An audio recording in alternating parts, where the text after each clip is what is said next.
Greetings, I, TheWarOwl, greets you and welcome to another episode of Matchmaking Academy, where you are the star for all the wrong reasons, but don't worry, we're gonna figure out what those reasons are and help you improve at Counter-Strike Global Offensive. Our hero today is Dan D, a regular old Yankee Doodle Dan D. Despite being from Europe, he's a Gold Nova 3 player, that's here, and his favorite fish is the reef triggerfish, a closely related cousin of the reefer triggered fish, a fish that has a Tumblr account whose preferred pronoun is uses marijuana to take the edge off of coming from a affluent family in a first world country. Oh wait, there's a Counter-Strike game going on. Remember folks, Dan D, thank you for sending in the demo, for being brave enough to put yourself out there. Don't write any disparaging comments about the player. Oh, what a noob. We're just going through the motions. We're just going through the motions. So Dan D's actual question on this round had nothing to do with what actually happened. He asked something about using Glocks at long range against pistol players, which, I mean, okay, here's why you won this. The dude didn't even shoot at you, he just stood there and let you shoot him in the face. You should always try to close the distance with the Glock and not try to engage at long range on the first round when the CTs are using USPs and P2000s, because those are going to be so superior in terms of the precision of the weapon at those distances. Glocks are going to be a little bit more effective when you're up close. What I did notice here is something very obvious. We're at half speed right now. Watch this. As he runs away, oh, I'm getting shot. Oh my gosh. Oh noes. He should know where the player is. Right now, he should be like, all right, he's at long A. He should set his crosshair up to just easily tap of this player in the head. The player's clearly a baddie because he missed all of those shots on a player who didn't even know he was there. Watch the crosshair positioning from Dan D. Oh no, he's looking right at the ground. You see this all the time. You need to establish in your brain a image of the map of what's going to be around that corner, to have an idea of all the different geometry beforehand. And that comes through experience, it comes through common sense, it comes through spatial intelligence. Watch my tutorial on crosshair positioning. I think it'll really help you out if you have problems with this and you always keep your crosshair kind of close to the ground. You should always keep your crosshair at head level where an enemy is going to be. Because of this, watch, he has to flick up. He's like, oh no, oh!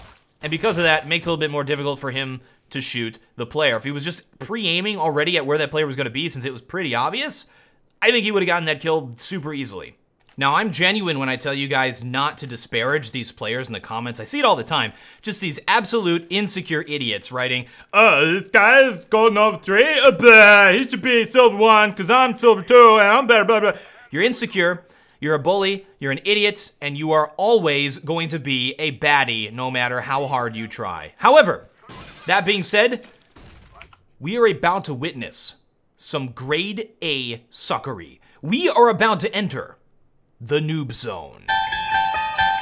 So, Dan D, I can't say it without saying dandy. I can't. I will say he's dandy now. You dandy? All right, so he's asking about how to play drop. Watch these flashbangs. Boom, first one. Directly flash his teammate, does not flash the enemy. What were you thinking? Don't throw things like that unless you're sure where they're gonna go. That's just so obnoxious. He did remark in his demo write-up that his teammates did not speak English, so I imagine some very angry yelling in whatever language they spoke was happening at this point, and poor Dandy was unable to understand it. Don't worry guys, he's got another flash. Here he goes, he's gonna get that gears. Huzzah! What are you thinking? What are you thinking? You tried to pull off a TheWarOwl flash, I can see that. Oh look, you flashed your teammate again! Ugh! I don't even know if he noticed this when he sent this in. Like, come on now. If you're gonna throw a flash, you have to make sure you're not gonna flash your teammate. Just pathetic. He didn't flash the enemy, however the enemy is stupid enough to just sit in the flames and burn to death. He didn't even get flashed. Flashing him as the Molotov went down would have been good. It's just, I don't even know. So he made it all the way through drop. At this point, you have to worry about those CTs. You have to push at the same time as your Ts are pushing at terrace. They're a little bit behind, or you don't even have to communicate with them over comms. Just watch them on the radar and enter when they're pushing. So your job at drop right now is to sort of support them, to check below, to check like tree, and to check that area. Let's see if he looks there again to get an idea. What is that nade? That nade won't do anything. Oh my gosh. All right, well, to finish my point, I'm gonna hop in game. Is this what you wanted to do?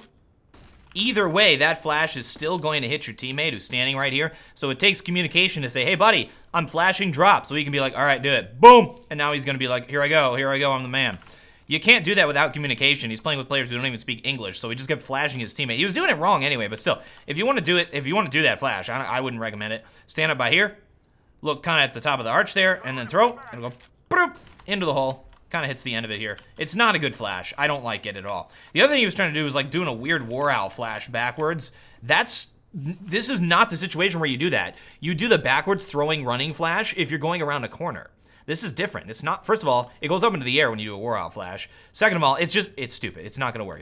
So if you just wanna throw a flash down there, it's not hard. You just right click, walk against the wall, and then, boop. Yay! And the more you look up, the better the arc is gonna be on it. So it'll go pop, a little bit more of a pop flash there. Now, what his teammate did was really smart when you're clearing drop, and that's throwing a Molotov at the bottom. A lot of times players will sit down here, and it's a really crazy angle to try to hit them when you look down here, so throwing a Molotov there beforehand is a really good idea. Then you gotta worry about the different angles that these CTs are watching it from. So like the first one, someone could be inside of the room right there, but also in the corner right there, kind of look at like that. You can get headshot really easily in this position. The next one is inside of the doorway, so right there. A lot of times, CTs think it's a good idea to chill right here and go for the headshot on players, and you can peek it like this and kind of pre-shoot that position. Next spot, they could be like down here, hiding anywhere in this area. So having at least 2 players here trying to clear this is a good idea, which they did.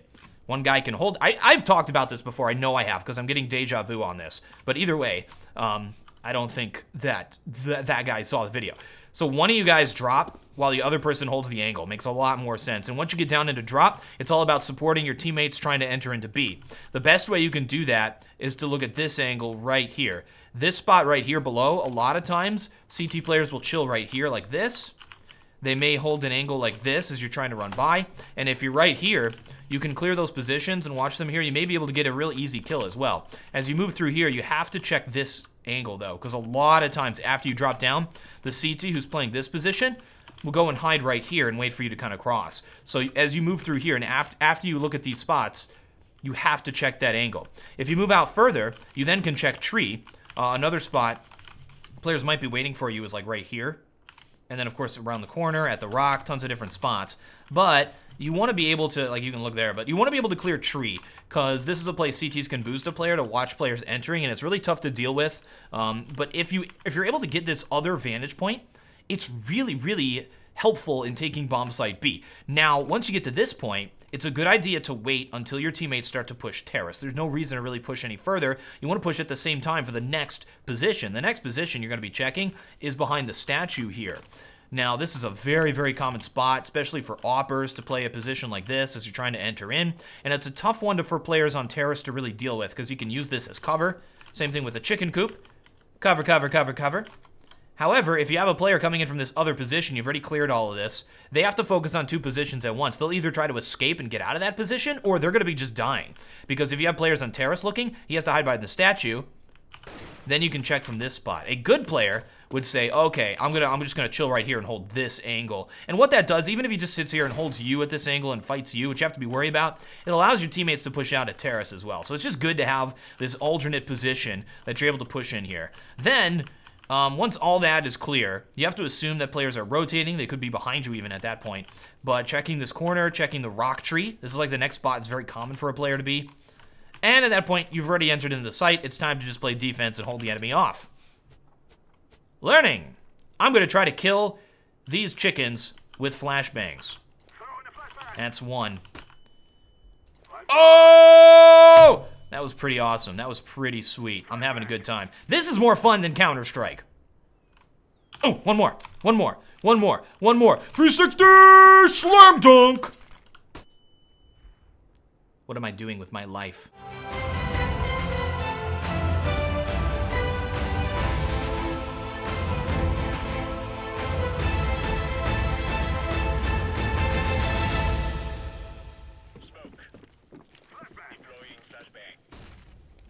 Oops, I did it again. I played, okay, so I 100% honestly, I was writing something down and left the demo running and I didn't even know it was still recording, and I saw it happen again. I saw this confrontation happen with his teammate who's yelling at him angrily in a language you can't understand.